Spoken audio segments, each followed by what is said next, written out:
অভিষেক একসঙ্গে মানতেই পারলেন না শ্বেতা বচ্চন। ভিডিও দেখে নেটিজেনদের একটা বড় অংশের দাবি, পাল্টে যায় শ্বেতার মুখ।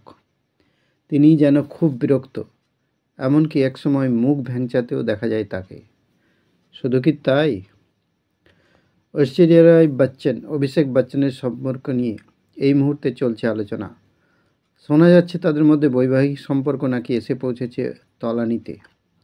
এরই মধ্যে এক ভাইরাল ভিডিও ঘিরে হচ্ছে আলোচনা। অভিষেক ও ঐশ্বরিয়াকে একসঙ্গে দেখে কী প্রতিক্রিয়া শ্বেতা বচ্চনের। अनारकली चूड़ीदार परे स्वामीर संगे एक इवेंटे गिয়েছিলেন ঐশ্বরিয়া।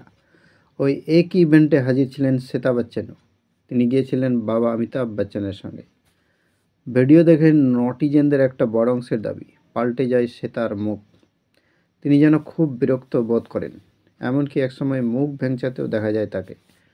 শুধু কি তাই, অভিষেক ও ঐশ্বরিয়া যখন ছবি তুলতে যান তখন ফ্রেম থেকেও চলে যেতে দেখা যায় তাকে।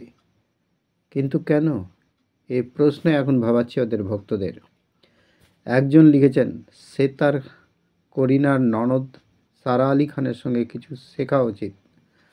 মনে ভর্তি হিংসে, লজ্জা লাগা দরকার। কেউ কেউ আবার দুষছেন জয়া বচ্চনকে, রটেছে তাদের জন্যই বচ্চন পরিবারে অশান্তি। তারাই নাকি একেবারেই পছন্দ নয় ঐশ্বরিয়াকে। সেই কারণে নাকি এই মুহূর্তে মেয়েকে নিয়ে বাপের বাড়িতে থাকছেন তিনি। যদিও অভিষেক বা ঐশ্বরিয়া এখনও পর্যন্ত মুখ খোলেনি। আগামী দিনে কী হয় সেটাই দেখার। ভিডিও পর্যন্তই।